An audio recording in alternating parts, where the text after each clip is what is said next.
Bonjour, je suis en direct des championnats de France de tennis de table 2014. Je suis en direct donc dans la chambre d'appel. Je vais vous laisser présenter la personne qui est avec moi parce que c'est une exclusivité. C'est l'ex-président de la fédération. Alors je vous laisse vous présenter à tous les lecteurs d'ActuPing. Alors Marcel Rotaillot, je suis l'ancien président de la Ligue des Pays de la Loire de tennis de table et ancien vice-président de la Fédération française de tennis de table. Alors, on est à la chambre d'appel. La chambre d'appel, c'est le lieu où les raquettes, les maillots et les balles sont contrôlés pour les joueurs. Est-ce que vous pouvez nous expliquer en quoi consiste le contrôle de raquettes et un peu son histoire, comment on en est venu justement à contrôler les raquettes de ping? Alors, cela remonte à 25 ans au moins. Un joueur hongrois qui s'appelait Tibor Klampár avait une rapidité dans le jeu et avait un bruit spécifique à sa raquette. Et ses opposants ont découvert que, avant chaque utilisation, il collait sa raquette avec une colle rapide, lui permettant d'accélérer la vitesse de la balle. Un peu moins de facilité de contrôle parce que c'était plus compliqué pour ceux qui n'y étaient pas habitués. Et puis, avec le temps et l'espionnage, on peut dire, les autres joueurs des autres pays ont adopté la même disposition et se sont rendus compte qu'effectivement, eux aussi, étaient capables d'accélérer la balle.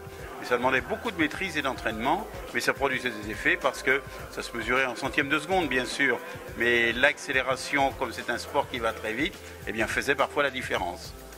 Est-ce qu'il y avait des dangers au niveau de la santé des joueurs avec les anciennes colles? Alors, à l'époque, il n'y avait aucune réglementation qui interdisait ces colles-là. On s'est très vite rendu compte que ces bases de produits toxiques, le toluène notamment, avaient des inconvénients majeurs pour les joueurs parce qu'ils collaient ça dans les vestiaires, dans des espaces où il n'y avait pas de ventilation. Et il y avait une toxicité qui se développait à partir de la colle, provoquant notamment des hémorragies et des saignements de nez. Et on voyait de temps en temps des joueurs qui saignaient au bout de la table en se demandant d'où était l'origine. Et très vite, les analyses médicales ont démontré que ceci était produit par la colle. Alors il y a une première démarche qui a été effectuée en disant on ne va plus coller dans un lieu fermé, on va coller en extérieur. Et il y a eu des installations de table à l'extérieur collées. Le mal était diminué, mais il existait toujours. Donc la Fédération internationale s'en est inquiétée.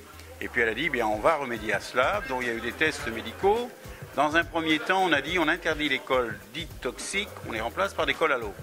Néanmoins, il y avait toujours des petits tricheurs et le remède s'améliorait, mais il n'était pas parfait.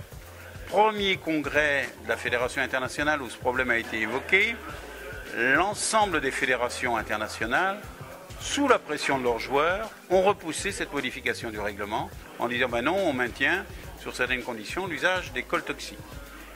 Bon, le problème a continué, il y a toujours eu des hémorragies, il y a toujours eu des saignements de nez, et puis les médecins ont eu à juste raison une pression plus forte sur les instances des fédérations.